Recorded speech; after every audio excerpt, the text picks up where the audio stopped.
reassignment of these teachers. The BJP says the Mamta Banerjee government has sold teachers' posts to the highest bidders. Protesters claim they've qualified but were omitted from the merit list.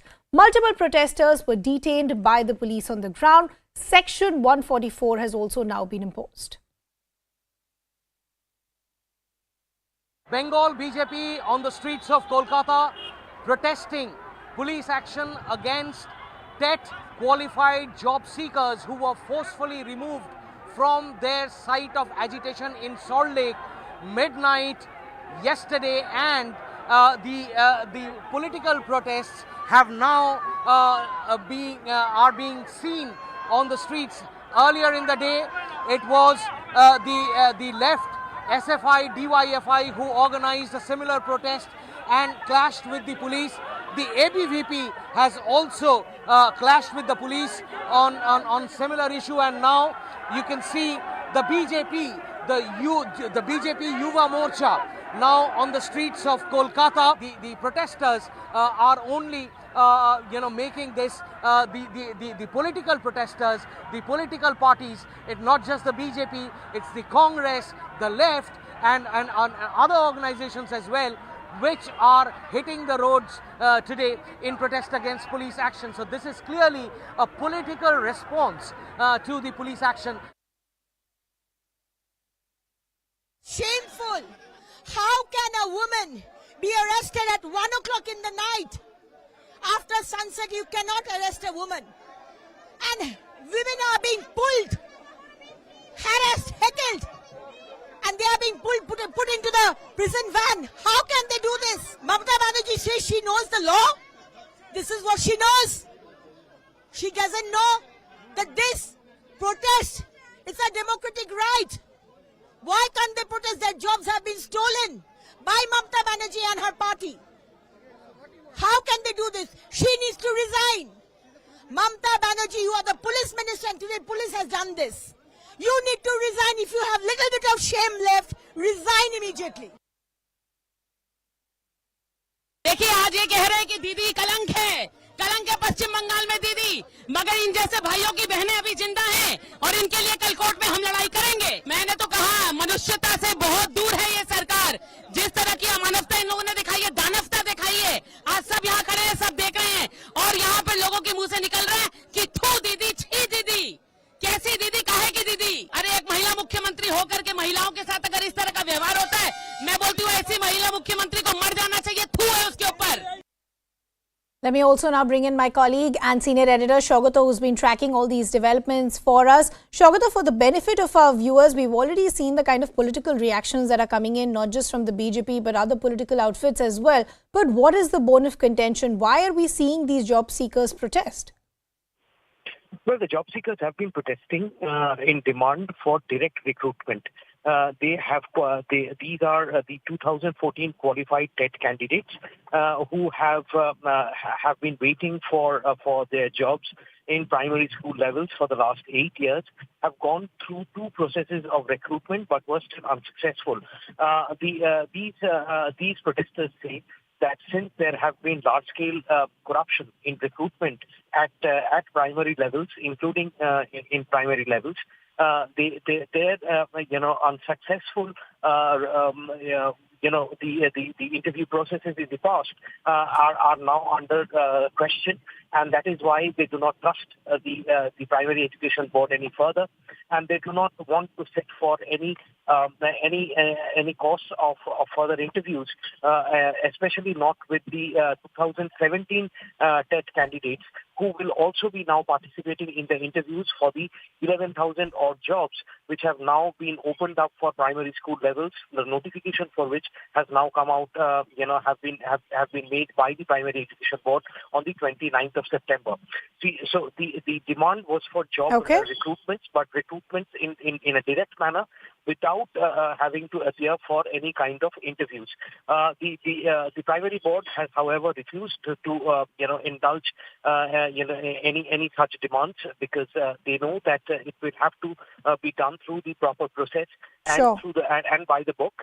and that's the reason why the protests have been happening for so long. And after the Primary Education Board moved court, yesterday before the Calcutta High Court, the court had given the direction to ensure that the Section 144 in the area surrounding the Primary Education Board have to be enforced, and that is why there was this police action that happened on these job seekers who were sitting on a dharna and demonstration for the last 4 to 5 days. Okay, Shaugato, thanks a lot for getting us all those details. Let me also now bring in our guest to take this discussion forward. We have political analyst Imran Banerjee. We also have spokesperson of West Bengal BJP, Shatarupa. Good to have both of you on the broadcast with us. Anirban, I'd like to begin the conversation with you. What are the protesters saying? And this is not the first time that we're hearing something like this from them. They're saying that they qualified, but they were still omitted from the merit list. Why has that happened? First of all, for the 2014 candidates, there were 2 rounds of interviews held, and the people who are protesting right now, they were not included after those interviews were held. Even after that, this is the 3rd round of interview for them. They have the opportunity to participate in the interview. Nobody is stopping them. And what they are demanding, the SSC chairman has categorically said that is against the demand. Their demand is against the rule book. Therefore, it is not possible for the SSC to not follow the rules and concede to their demands. Therefore, it is for the courts to decide on the larger matter regarding the recruitment alleged scam, whether there has been scams or not. It has to be proven. If the appointments of these protesters have to be done by bypassing the rule book, I do not know how that is possible. That is all the SSC chairman he has said. And I'm just trying to understand and playing the devil's advocate here and trying to raise the concerns of these job seekers. What are they essentially saying? They're saying that they've already cleared this teacher's eligibility criteria test, but no appointment letters have been given. Do we understand why this lag is taking place? No, you have to understand first that by simply clearing the TET exam is not a guarantee for a job, and that is applicable for even say NET exams, NET or ACT SET exams in the college teachers, college professors who are appointed. You are eligible for the interview. Once you pass the examination, that is the TET, you are eligible for the interview, and 2 rounds of interviews have already taken place for these people. From there, almost 56,000 jobs have been given, among which there are allegations that there have been irregularities, there has been corruption. That is now a sub judice matter right now. The court will decide on that. But that these people did not get a chance to appear for the interview, that is not something anybody is saying. They did get a chance, and if they do want, they can again appear for an interview that is scheduled to be held, I think, next month. So then I want to understand, and before I bring in Shatarupa also, why is the state government not addressing their concerns one-on-one? Why do they have to take to the streets, and then it results in these clashes where the police actually is showing no sense of empathy to these people who are fighting the issue of unemployment? They're job seekers at the end of the day. Look at the kind of visuals that we are putting out. Shirts have been ripped. You're dragging these protesters across the street. They're being bundled up in buses. I'm trying to understand what justifies the kind of scenes that we've seen. First of all, the government, or rather the SSC in this case, which is the appointing body, they are giving a chance for another round of interview after 2 rounds have already been done. These people who are protesting, they could not qualify in those 2 rounds. Therefore, they again have another opportunity to appear for the interview. That's okay, sir. Whether they qualified, didn't qualify, what justifies the kind of treatment that is being meted out to them is what I'm trying to understand from you. But Shatarupa, I want to bring you in the conversation. How did you see these clashes that played out? What really stood out for me was the kind of treatment that was meted out to these job seekers. If their concerns are still not addressed, understandably, they will be angry. Unemployment is an issue that is a great concern across the country. Yes, Ridhima, thank you for having me on the show today, because this is what happened last night has disturbed the heart, the core of Bengal. Before I go on to what happened yesterday and our reaction to that, I want to set a few things straight.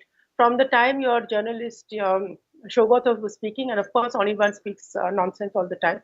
The point here is 2014. The TET people appeared, and there was a TET qualifying exam. After that, again there was another one of the same people in 2018. So the same people who have qualified were asked to again appear in 2018. That's one. Number two is, it's all very well to say that you don't qualify, you only qualify for the interview, but you don't qualify for the job. But there have been several instances, not one or two, where jobs have been given in exchange of money, and I'm ashamed to say this, in exchange of body, in exchange of sex, in exchange of physical abuse, I would say. And this has been happening openly. That is why you're well aware that there is a scam investigation going on right now. No, one sec, Shadarupa, these are some big allegations that you. One sec. These are some. I am coming back to you only. These are some big allegations that you're making. So I would also like to have.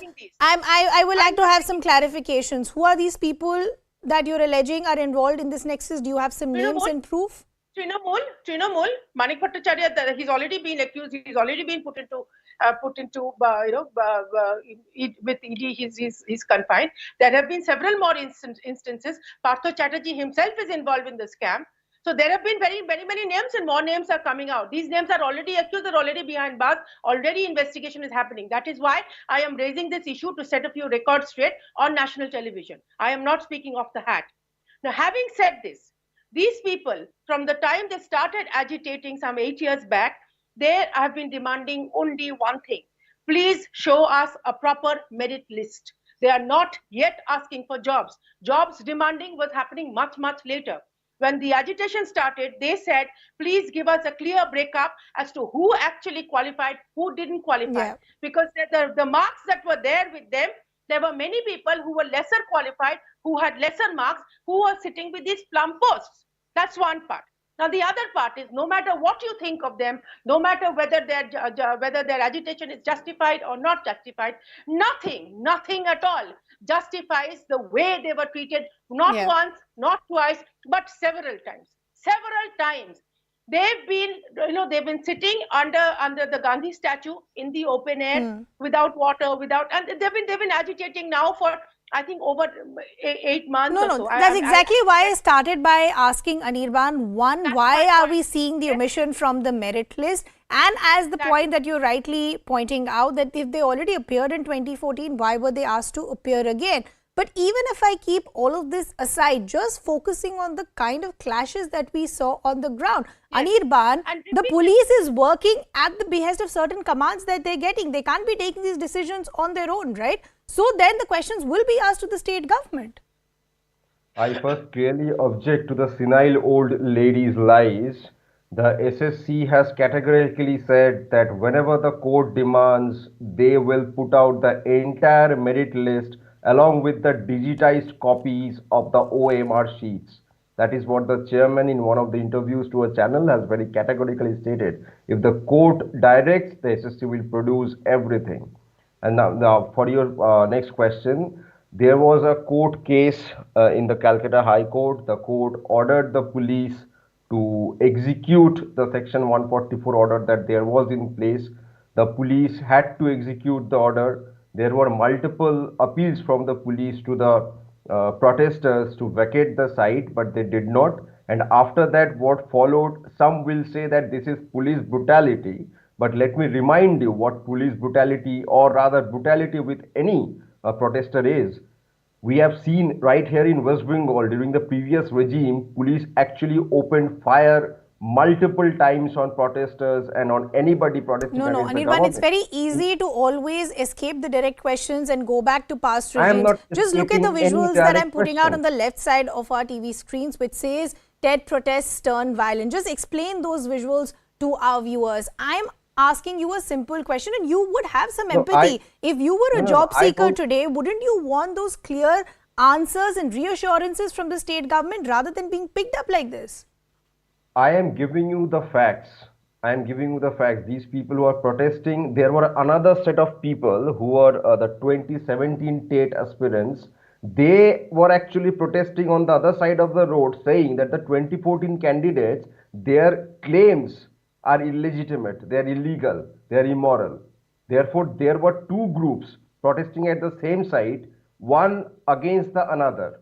Therefore, here I am just giving out the fact that the Shatarupa, how 2014 do you candidates, respond they to have the got two defense that rounds, of which Anirban there are is other rounds making? waiting He for. is saying that enough warnings were given to these protesters. They knew Section 144 was in place, but they refused to move out. Then the police had to take some action. Otherwise, it would have become a larger law and order situation. Riddhima, firstly, this man on the other side calls me senile, and you don't say a word about that. So that's okay. No, I mean, no, that's no. like, So that's the way every things go. political party So, comes, then they indulge in name calling. you, you cannot call a, It's you best cannot call avoided from somebody both senile. sides. So nobody really can take You a moral can high call ground. somebody senile? But Is that okay with your channel? That absolutely you can not, call somebody absolutely senile? not, Shatarupa. But I'm Fine, saying name fine. calling seems Okay, to now have become coming a to the point. pattern with spokespersons. So where is political parties? No, I generally don't get into political. I Sure, don't get make into your personal point. nonsense. I don't want to. No, the point here is they were not. There was no question of warning. It is everybody's right to protest, and you're absolutely well within your right to protest wherever you are. Yes, this section, this place was not declared. It's a road. It's a crossing. It's a major crossing. It cannot be 144. People travel on that. There are major buses. It's a major public transport route. So there's no question of 144. And as far as what Anirban is saying, that there was a 214 and there was another group 218, then that's utter nonsense. 214, the people who had qualified were again asked to sit for the same test again in 218. That's when these people are protesting that how many more exams do you want us to give so that we can get a job? 8 years, these people don't have jobs. For over 8 months, they're sitting on the road under the open sky agitating. Not a single person from the government comes to talk to them. What Anirban is saying about this High Court order, it is only day before yesterday that the new chairperson of the board, since the chairperson Manik Bhattacharya is now behind bars, the new chairperson on a regional channel came and said that if you have a problem with us, go to court.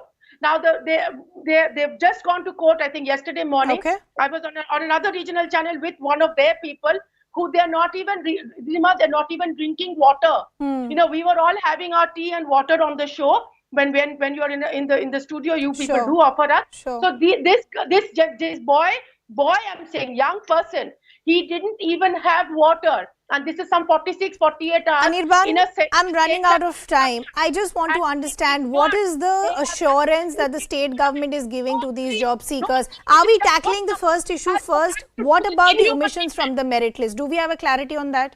Quickly, I'm running out of I time. told you, the chairperson has categorically said once the court orders, the entire merit That list was along before with the yesterday. digitized OMR sheets will be published. There is nothing to hide Nonsense. for the This SSC. did That is not number happen. one. These He's people just have assured already something like this will appeared happen for day before 2 rounds yesterday of on a interviews. regional show. They did not qualify. Now, if somebody cannot crack an interview, No.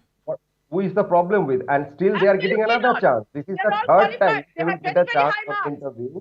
The entire interview process will be done in camera. There will be camera recording. If Okay. somebody has an objection, they can clearly ask for the camera recording and present it before the court. No. What Okay. more can the state government do? Absolutely not. The This is state all government hogwash. can give these Nothing job like this seekers reassurance. They can give them some clarity of the timeline that they're working with. I think that's the least that is expected from any state government. Unfortunately, I've completely run out of time. Anirban as well as Shatarup, always a pleasure speaking to both of you. We're shifting our focus. Some breaking developments coming in. The Supreme Court has issued notice over pleas alleging hate speech. The Supreme Court has noted rising climate of hate in the country leading to hate speech. The Supreme Court has directed the police to suo motu action regarding hate speech irrespective of religion of the speaker. The court says any inaction on the part of police and authorities would also be viewed as contempt. So the Supreme Court, not mincing any words, issuing notice over pleas alleging the hate speech and environment in the country. My colleague Ananya Bhatnagar, who's been tracking all these developments for us, is now joining us on the broadcast. The Supreme Court there, Ananya, mincing no words. What is also interesting is they're directing action irrespective of religion of the speaker. Well, definitely, Ridhima, this is the hate speech petition that has come up before the Supreme Court of India. In fact, the division bench of the Supreme Court was hearing Mr. Kapil Sibal, senior advocate, who was appearing for these petitioners, who clearly alleged that there are hate speeches and such incidents that are happening continuously, and such events are very recurring in nature, and in fact no court in the country is taking cognizance of it. And in fact, after that, the court said that it is its duty to take an action, and that's why the interim orders have come in. The court has issued notice on the alleged the petitions seeking action against alleged hate speeches. In fact, it has sought response from the union government and others in this particular case. But what is very, very clear at this moment of time, and a clear direction from the topmost court of the country, is that the police of Delhi, UP and Uttarakhand has been directed, in fact, to take suo moto action of such hate speeches taking place, and in fact any action on the inaction on the part of the police officials would be looked as contempt to court. A clear warning from the top court coming in for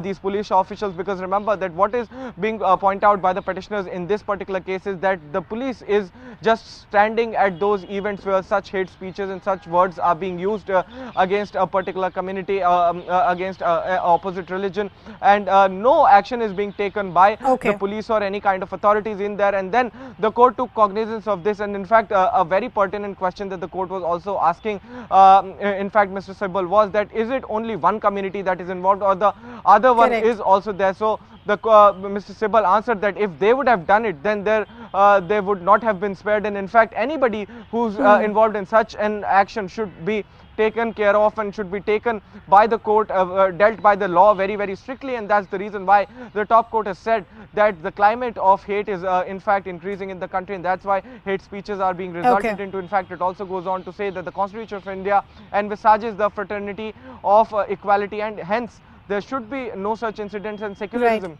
The top court there taking note upheld, of rising hate environment in the country, which is leading to these hate speeches, and then directing what should be done. Ananya, we'll leave the conversation there. Thanks a lot for getting us those details. We're slipping into a very short break, coming back with lots more.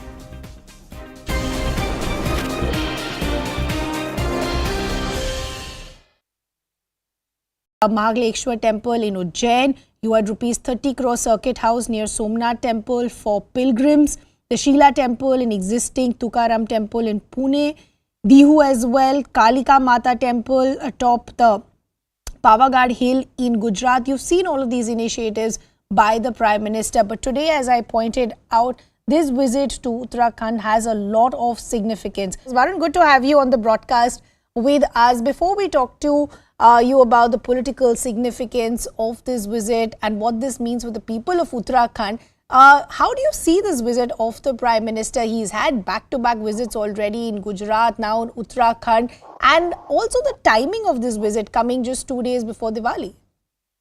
You know, after 2 days, he will be in Ayodhya for the Deepotsava. So that is what is confirmed. So, happy to see a Prime Minister who doesn't shy away from saying or carrying his religion on his shoulder. There is no constitutional bar on the Prime Minister on carrying or following all these things.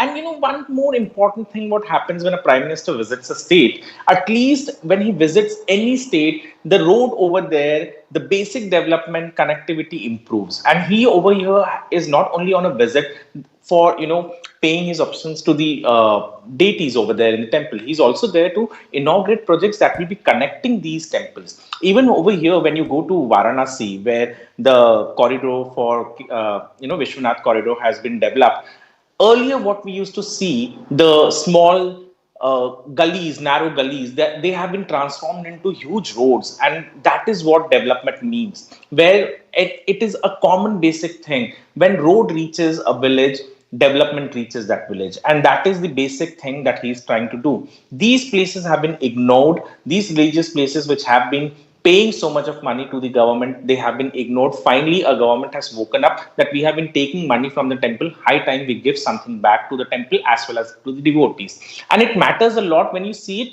electorally also.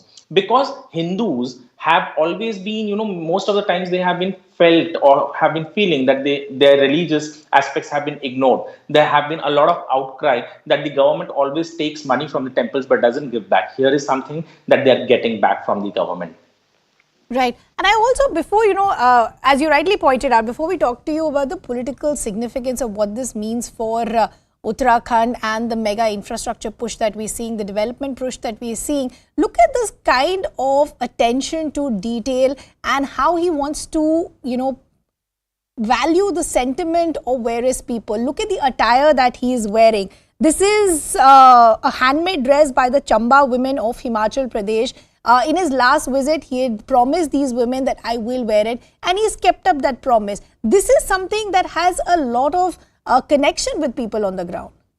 Absolutely. Small things like this, which bigger politicians or, people like us, who are too busy in our daily life, we ignore. But prime minister or people whom we call as a person who has attained a stature, they know that these small gestures mean a lot. Today, those women whom he had promised, and it looks so beautiful. It is also not just an attire that he's wearing, he's promoting it. Look at it in a different way also. Now many people who go there would want to have those kind of dresses. It will improve, it will bring in more money for those women who have been making these kind of dresses, which was sort of like had been on the back burner. Probably it might be in the front rows of stores over there, and people would love to have them. It will also bring in more money, more employment, and more opportunities for those women who have been weaving these kind of dresses. Even in the past, wherever he goes, he tries to do the things that local.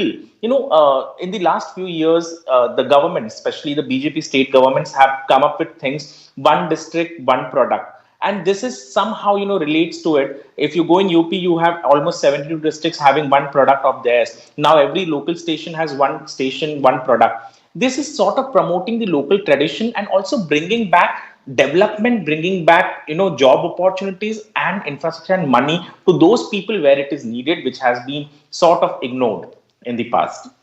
Varun, now let's talk to you about the political significance. This is something that's been highlighted by the Prime Minister in the past as well, that how can you ease access to areas that have traditionally been ignored, something that we've seen by the BJP government or the Modi-led government for something like the Northeast as well. What does this mean for the people of Uttarakhand when you have the Prime Minister, the Chief Minister, having so much focus as far as development projects and infrastructure projects are concerned?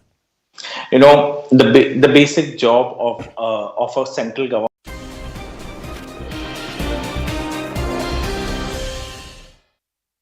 Welcome back. Thanks a lot for staying with us. Former Pakistan Prime Minister Imran Khan's party, the PTI, has now hit the streets, protesting against the order issued by the Pakistan Election Commission, which has disqualified him from holding public office for 5 years. Now, this is in connection to the Toshkhana case, where he was found guilty of hiding proceeds from the sale of gifts he received from foreign leaders. Now, the bench also announced that stringent action will be taken against Imran Khan under the corruption laws. Top PTI leaders have said that they will continue the legal fight in higher courts. इससे हम ये कहेंगे कि election commission ने एक दफ़ा फिर साबित किया है कि वो एक आज़ाद रियासती इदारा नहीं, वो पीडीएम की हलीफ जमात है। ये चैलेंज होगा, ये हाई कोर्ट के अंदर चैलेंज हो जाएगा। इससे हम ये कहेंगे कि इलेक्शन कमीशन ने एक दफ़ा फिर साबित किया है कि वो एक आज़ाद रियासती इदारा नहीं, वो पीडीएम की हलीफ जमात है। ये चैलेंज होगा, ये हाई कोर्ट के अंदर चैलेंज हो जाएगा।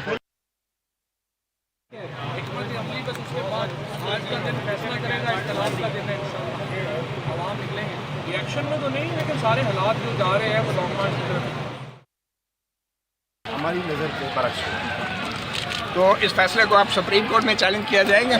जी, वो हम वकील बताएंगे। हाई कोर्ट को चैलेंज करना है तो हाई कोर्ट में जाएंगे, हमारी नज़र के बरक्स। तो इस फैसले को आप सुप्रीम कोर्ट में चैलेंज किया जाएगा? जी, वो हम वकील बताएंगे। हाई कोर्ट को चैलेंज करना है तो हाई कोर्ट में जाएंगे। Let me also now bring in my colleague Abhishek Jha, who's been tracking all these developments for us. Abhishek, before we talk to you about the kind of political reactions coming in and the legal route that the PTI is currently mulling, give our viewers a backdrop of what this case is and why the disqualification has taken place. So Toshkhana case is actually since the time of former Prime Minister Imran Khan was still in power, and the case was raised as an issue of as Prime Minister, whatever gifts Imran Khan received from foreign dignitaries or whenever he traveled abroad, these are considered to be property of the nation, and these gifts have to be deposited in the national treasury. However, Imran Khan tried to keep those valuable luxury items, designer jewelries, or any other, higher cost gifts from abroad or from any visiting dignitaries to himself as a personal property. Not only that, Imran Khan tried to move the discounted price at which a prime minister can actually buy those gifts that has been given to him, and then retain it as a personal property. From 20%, which was a discounted price earlier, Imran Khan raised that price to 50%, at which a prime minister can actually buy those gifts back as a personal property. So in way, Imran Khan tried to make that rule to benefit himself. And now, later on, it was learned that Imran Khan sold those luxury items into open market and deposited that amount as a personal income. Almost $1 million is the amount that is believed to have been earned by Imran Khan selling those properties, which is now considered to be a national treasure. And in that sense, he's been disqualified by Election Commission because he tried to hide that income from Toshkhana, obviously for a political reason. And this is why now Election Commission has found that he did hide those income earned from Toshkhana, and this is why he should be disqualified. And with that pronouncement of Election Commission, Imran Khan ceases to be a member of National Assembly, and he cannot fight any election if he does not challenge this verdict, which has come from Election Commission for another 5 years. Okay, Abhishek, we leave the conversation there. Thanks a lot for getting us all those details. Let me also now bring in our guest to take this discussion forward. We have strategic and political analyst from Pakistan, Dr. Qamar Cheema. We also have senior fellow ORF, Sushant Sareen. Good to have both of you on the broadcast with us. Dr. Cheema, I want to begin the conversation with you. There are clear protocols that are laid as far as the gifts that are received once you hold the office of a prime minister or other dignitaries. You can't keep them to your personal collection. Despite flouting all those protocols, when that disqualification has been announced today, why are we seeing such extreme reactions from the PTI? Well, I think as far as the reaction is concerned, over the period of time, Imran Khan has charged the public. He has been into the public for since last few months. He has been ousted from the office, one thing. So people are already expecting a long march call, which can come anytime from Prime Minister Imran Khan. And the federal government has already made all preparations in Islamabad to stop the march. So this is one thing. The second thing is that as far as these protests are concerned, Imran Khan is one of the most popular leaders in Pakistan who was recently contested in the 6 constituencies and 7 constituencies, and he won in the 6 constituencies. Although he will not be going to the election to the parliament. One thing, I think, as far as this Toshkhana case is concerned, the Election Commission is just saying that Imran Khan has failed to provide them the details which he should have provided. One thing. So technically, the people who are reading this long verdict, which is yet to come, there is a possibility that Imran Khan will be disqualified for this term of the assembly, which is to be till the next August. So he's not being disqualified for the 5 years. Dr. Cheema, simply put, what has happened, just to simplify for our viewers, this was a case of theft, if I can put it simply. Isn't it extremely embarrassing for this party to be even defending what has taken place? But Sushant, let me bring you in the conversation. Dr. Cheema is saying that Imran Khan is one of the most popular leaders on the ground. I want to understand how, why did he even leave? Why was he even ousted of his position? But leaving that aside, just talking about the specifics of this case, even when he was holding the position of the Prime Minister, his team at that time had said that the reasons we can't make this disclosure because it will impact international ties or our bilateral ties. And now you're seeing the disqualification, now again a threat by the PTI that we'll actually take to the streets because we feel this entire verdict has been written by Nawaz Sharif. Look, so there are 2 questions you're asking me. Number one, what Imran Khan did while in office, and his thing that this is a national security issue. Yeah, it was a national security issue because there have been prime ministers in the past, and the law was that you could pay a certain fraction of the price of the gift which you received, and you could take it home. Yeah, but that was 20%, but he increased that. Yes, but what Imran Khan did was something even better. Number one, he made no declaration of what he had done. This is the same clause, this misdeclaration and faulty declarations or faulty statements being given under oath is the same charge under which Nawaz Sharif was disqualified for life. So I think the irony of that is inescapable. But more importantly, it became such a big issue because Imran Khan not just took the gifts home, he actually sold them for profit. And apparently it was his wife's son, or his stepson, if you will, who actually went and who was scouring around the market and he sold it. And these were gifts which were given by the Saudi Crown Prince Mohammed bin Salman to him. And the gifts came back to Mohammed bin Salman because these were very rare watches and stuff which were being given. So it became very embarrassing. If had this thing come out in the public, it would have become extremely embarrassing, but it nevertheless came out in the public. Now, the problem is not that he showed himself to be such a petty fellow that he was selling off these gifts to make a profit. The problem is of misdeclaration. And so it's on that technicality that he has been disqualified. Correct. Number one. Number two, what is important is that the period of disqualification is still not known. Mr. Chima is saying 5 years, but if you look at the laws under which he has been disqualified, for now he has just been disqualified. There is now going to be a case against him on this basis. There's going to be a case against him in a court of law on the charges of corrupt practices. Correct. And so that can we'll have to a disqualification for life under the current laws. Correct. So we'll still have to await that fine print. But I'll just request my guests to stay on with us because now we're getting some reactions from top leaders of Pakistan as well. Top leaders of the Pakistan government, both Prime Minister Shehbaz Sharif and Foreign Minister Bilawal Bhutto, have now reacted to what has taken place. Now, Shehbaz Sharif has tweeted, and I'm quoting, "The Election Commission did justice in this case. The nation has seen that the post of Prime Minister has been made a source of personal income through corrupt practices. The idol of honesty and trust was shattered." Now, let me put out what Bilawal Bhutto has tweeted. He has gone on to tweet, "He who would spread lies about alleged corruption of his political opponents has been caught red-handed." Dr. Chima, how do you see these reactions? Well, I think these are the natural reactions coming from the ruling coalition in the government. I think the most important thing is that the high moral ground which Imran Khan had set for the other politicians and the public discourse which Imran Khan created on these malpractices, on corruption and so many other things, I think this is where he's going to, the people will talk about that one thing. In reality, in my understanding, he's not going to lose any kind of popularity. But yes, this is going to be a one political brownie point for the coalition, the coalition government, that look, this person who was giving us the lessons and teaching us that what is an honesty, and he's been declared dishonest by the Election Commission of Pakistan. So how much a public reaction and how much narrative the coalition government can establish over this malpractice has been done, that is an important, and will this go in deep among the society or not?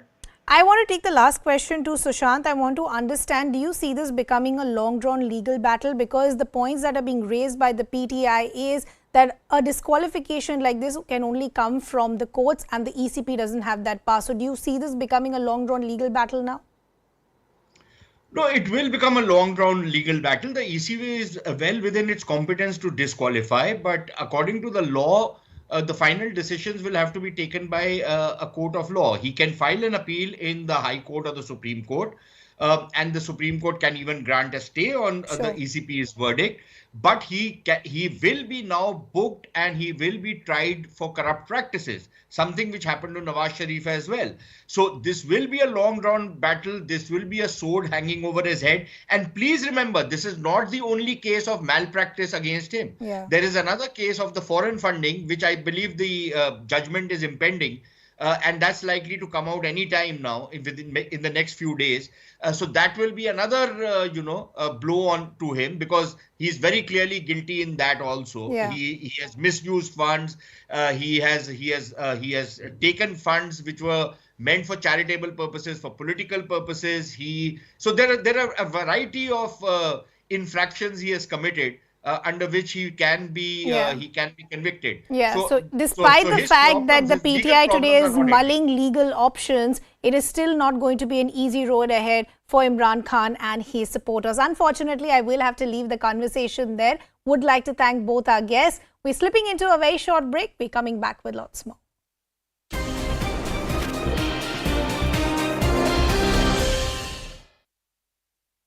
Varun, good to have you on the broadcast with us. Before we talk to you about the political significance of this visit and what this means for the people of Uttarakhand, how do you see this visit of the Prime Minister? He's had back-to-back visits already in Gujarat, now in Uttarakhand, and also the timing of this visit coming just 2 days before Diwali.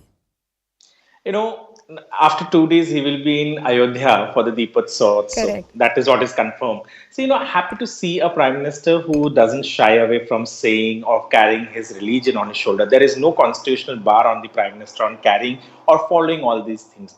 And one more important thing, what happens when a Prime Minister visits a state, at least when he visits any state, the road over there, the basic development connectivity improves. And he over here is not only on a visit for, paying his obeisances to the deities over there in the temple. He's also there to inaugurate projects that will be connecting these temples. Even over here, when you go to Varanasi, where the corridor for, Vishwanath corridor has been developed, earlier, what we used to see, the small gullies, narrow gullies, that they have been transformed into huge roads. And that is what development means, where it is a common basic thing. When road reaches a village, development reaches that village. And that is the basic thing that he is trying to do. These places have been ignored. These religious places which have been paying so much of money to the government, they have been ignored. Finally, a government has woken up that we have been taking money from the temple. High time we give something back to the temple as well as to the devotees. And it matters a lot when you see it electorally also. Because Hindus have always been, most of the times they have been felt or have been feeling that their religious aspects have been ignored. There have been a lot of outcry that the government always takes money from the temples but doesn't give back. Here is something that they are getting back from the government. Right. And I also, before, as you rightly pointed out, before we talk to you about the political significance of what this means for Uttarakhand and the mega infrastructure push that we're seeing, the development push that we're seeing, look at this kind of attention to detail and how he wants to, value the sentiment of various people. Look at the attire that he is wearing. This is a handmade dress by the Chamba women of Himachal Pradesh. In his last visit, he had promised these women that I will wear it, and he's kept up that promise. This is something that has a lot of connection with people on the ground.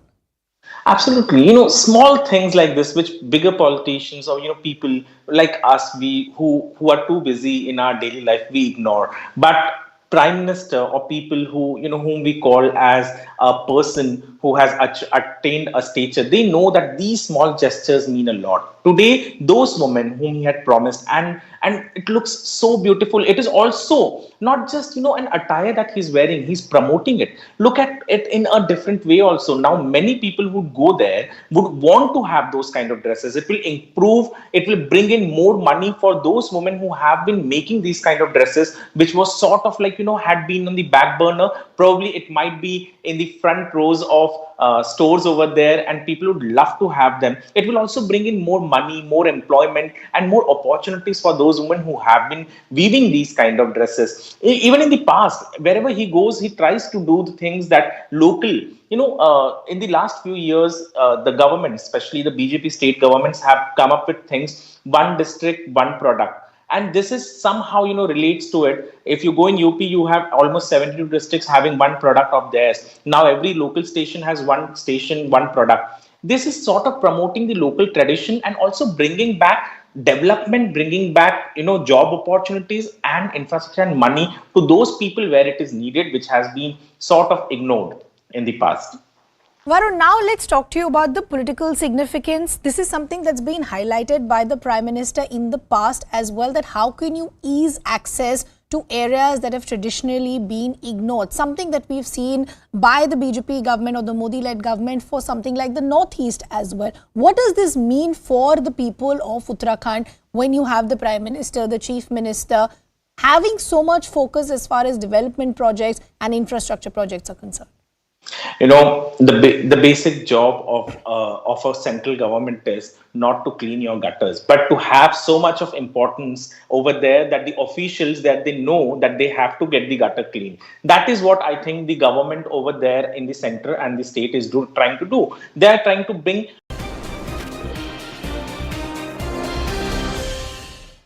Welcome back. Thanks a lot for staying with us. It was another Astha push by the Prime Minister, who visited Kedarnath and Badrinath temples today.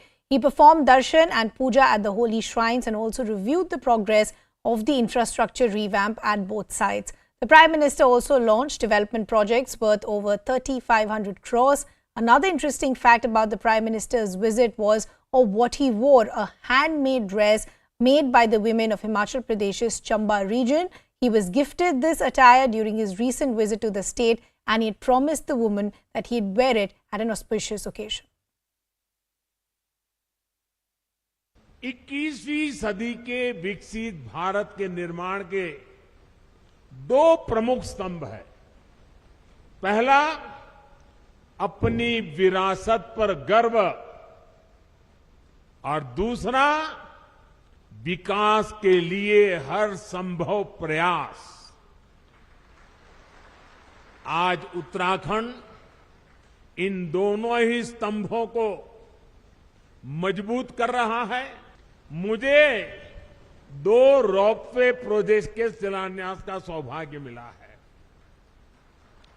इससे केदारनाथ जी और गुरुद्वारा हेमकुंड साहब के दर्शन करना और आसान हो जाएगी। प्रार्थना करता हूं, आप जितना खर्चा करते हैं तय कीजिए कम से कम 5%, जो टोटल खर्चा आपका यात्रा का होगा उसमें 5%, अगर 100 रुपया खर्चा करते हो तो 5 रुपया उस इलाके में जो कुछ भी स्थानीय उत्पाद है, स्थानीय लोग जो बनाते हैं, आप उसको जरूर खरीदिए। 65% से ज्यादा घरों में पाइप से पानी पहुंच चुका है।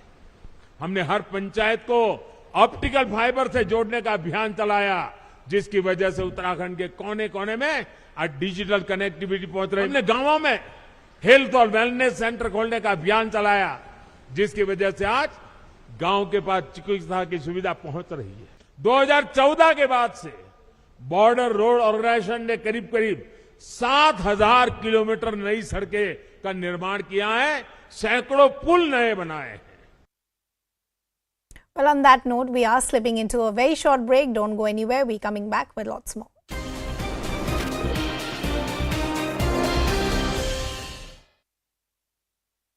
In the day, you'll also have inspection of development works at Arrival Plaza and Lakes. And in the evening, somewhere around 5 o'clock is what we're understanding, you will have the Badrinath thematic presentation as well. That is what the itinerary for the Prime Minister will look like. As I pointed out, this is a very crucial visit by the Prime Minister, coming just days before the festival of Deepavali. But this is something that we've seen with the Prime Minister in the past as well, of how he's been reviving the Indian temples. You had the Mahakal Lok Corridor at Mahakaleshwar Temple in Ujjain. You had rupees 30 crore circuit house near Somnath Temple for pilgrims. The Sheela Temple in existing Tukaram Temple in Pune. Dihu as well, Kalika Mata Temple atop the Pavagad Hill in Gujarat. You've seen all of these initiatives by the Prime Minister. But today, as I pointed out, this visit to Uttarakhand has a lot of significance. Varun, good to have you on the broadcast with us. Before we talk to you about the political significance of this visit and what this means for the people of Uttarakhand, how do you see this visit of the Prime Minister? He's had back-to-back visits already in Gujarat, now in Uttarakhand, and also the timing of this visit coming just 2 days before Diwali. After 2 days, he will be in Ayodhya for the Deepotsava. So that is what is confirmed. So, happy to see a Prime Minister who doesn't shy away from saying or carrying his religion on his shoulder. There is no constitutional bar on the Prime Minister on carrying or following all these things. And one more important thing, what happens when a prime minister visits a state, at least when he visits any state, the road over there, the basic development connectivity improves. And he over here is not only on a visit for, paying his options to the deities over there in the temple. He's also there to inaugurate projects that will be connecting these temples. Even over here, when you go to Varanasi, where the corridor for, Vishwanath corridor has been developed. Earlier, what we used to see, the small gullies, narrow gullies, that they have been transformed into huge roads, and that is what development means. Where it is a common basic thing. When road reaches a village, development reaches that village, and that is the basic thing that he is trying to do. These places have been ignored. These religious places, which have been paying so much of money to the government, they have been ignored. Finally, a government has woken up that we have been taking money from the temple. High time we give something back to the temple as well as to the devotees. And it matters a lot when you see it electorally also, because Hindus have always been, most of the times they have been felt or have been feeling that their religious aspects have been ignored. There have been a lot of outcry that the government always takes money from the temples but doesn't give back. Here is something that they are getting back from the government. Right. And I also, before, as you rightly pointed out, before we talk to you about the political significance of what this means for Uttarakhand and the mega infrastructure push that we're seeing, the development push that we're seeing, look at this kind of attention to detail and how he wants to, value the sentiment of various people. Look at the attire that he is wearing. This is a handmade dress by the Chamba women of Himachal Pradesh. In his last visit, he had promised these women that I will wear it, and he's kept up that promise. This is something that has a lot of connection with people on the ground. Absolutely. Small things like this, which bigger politicians or, people like us, who are too busy in our daily life, we ignore. But prime minister or people who, whom we call as a person who has attained a stature, they know that these small gestures mean a lot. Today, those women whom he had promised, and it looks so beautiful. It is also not just, an attire.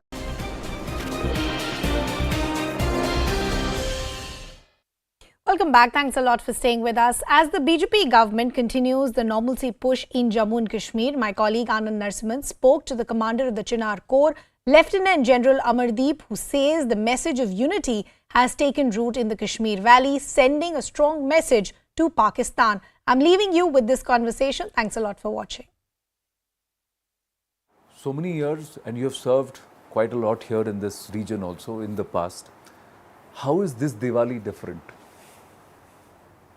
Anand, every year has been a challenge over all these years that one has been here. But I can tell you with certain amount of conviction that this year 2022, I think the positive parameters have been the highest. And considering all the factors that we are witnessing and the type of normalcy that is being seen around in the valley, we are very confident, and I'm absolutely optimistic that the Diwali this year is going to be the Diwali like it is celebrated in the rest of the country. So the flavor of the rest of the country will be seen in the Kashmir for the very first time in the year 2022, where not only the participation of the locals, but even the agencies and likewise all people who are involved or who are staying here would give you that euphoria of the great celebration that we are going to witness in the next couple of days. Yes, Honorable LG Saab was saying that Diwali is baar hum dal mein manayenge, diye dal mein jalayenge. So that itself is a huge shift, if you were to say, absolutely, in the scenario. Would absolutely, you agree? Absolutely, Malab.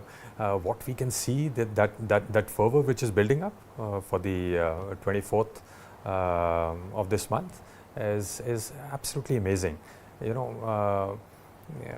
I can just about tell you that there are a lot of better things which are going to be unfolding in the next few days in our run-up to Diwali, as also the Diwali festival proper, so as to say, which I think is going to be a huge high in the entire history of Jammu and Kashmir. You talk about history, so the present seems pleasant despite some of the recent occurrences. But history is a stark reminder. So we are on the cusp of 22nd of October when the invasion happened. And then of course 27th of October, which also marks 75 years of the Indian Army stepping in to serve and protect the sovereignty of Bharat. How would you reflect? Kashmir has very much been a part of India for centuries. So anybody who's been part of such a wonderful history of this country of ours, you can't differentiate, or you just can't take it away that just in the last 75 years, things have changed, or somebody wants a different kind of a place or a culture for this place that we talk about, Kashmir. So nothing doing. It is going to be. It is very much part of us, and the 75 years will add on to the impetus that it remains very much part of the Indian country. Yeah, do you plan some special, to mark the 27th of October, 75 years of the Indian Army's and this time we are having the Shaurya Divas, which is going to depict that famous Budgam landing, where the Indian troops landed here for the very first time, how we fought the battles here, how everything unfolded from the times that the invaders came in until the time that they were pushed out of our country. The entire enactment is going to take place at the Air Force Station or at the old airfield, and it will be a showcase event where the entire history, not only of 47-48 but right up till the present times, we will try and put it across that how we've been one and we'll remain one when we talk about in the horizon. Let's look at the terrorism scenario. Right now, if you were to see the last 10 months, broadly about 162 terrorists neutralized, and somewhere nearly about 45 plus are FTs or foreign terrorists.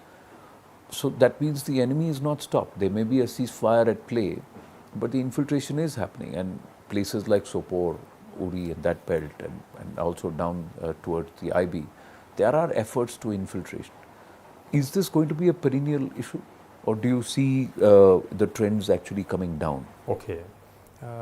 Largely, Anand, what has happened is that since we went in for the ceasefire understanding last year in the month of February, things have come down a bit. The Pakistan Army as such is wanting to uphold the tenets of this understanding or this agreement that we signed between both of us. But largely when we look at the overall or the broader picture, the intent hasn't changed. Okay. And like you just mentioned, and why I say that the intent hasn't changed is because the infiltration still goes on. The smuggling still goes on. The narco trade still is happening. So when we look at these parameters, then we are very sure that the intent, there is a question mark somewhere. But while the Pakistan Army may be aligned to upholding the agreement, it is the ISI and the Tanzeems who are working in an excess. And Pakistan Army doesn't have a control over their ISI, nor over the Tanzeems. So that is where the that factor of this all these activities which are happening along the LC are happening. So while the overall parameters have reduced, if you see, the infiltration this year has been the lowest as compared to the last so many years, and we'll ensure that it remains the lowest. So while a lot of effort has been put on ground in terms of our strengthening of the LC grid, the robustness which has been put into place, the technology which has been incorporated or absorbed in the surveillance part. So many things have been put into place from our side, but but from the other side, this factor of keep pushing in people, it doesn't stop. It doesn't stop. Every opportunity that he gets, the endeavor is to push in as many as he want or as many as he can. While in the hinterland, when we relate it as to what is happening along the LC and when we see as to what we've achieved in the hinterland, virtually the entire leadership has been wiped out. Yes. So, which is a grave cause of concern for the people on the other side, and that is how they want to, keep sending people. That somebody who can come back here and take over control, can strategize, can plan, can execute. So that is what the endeavors are there from the other side. But largely when we look at the overall figures and the data and the statistics,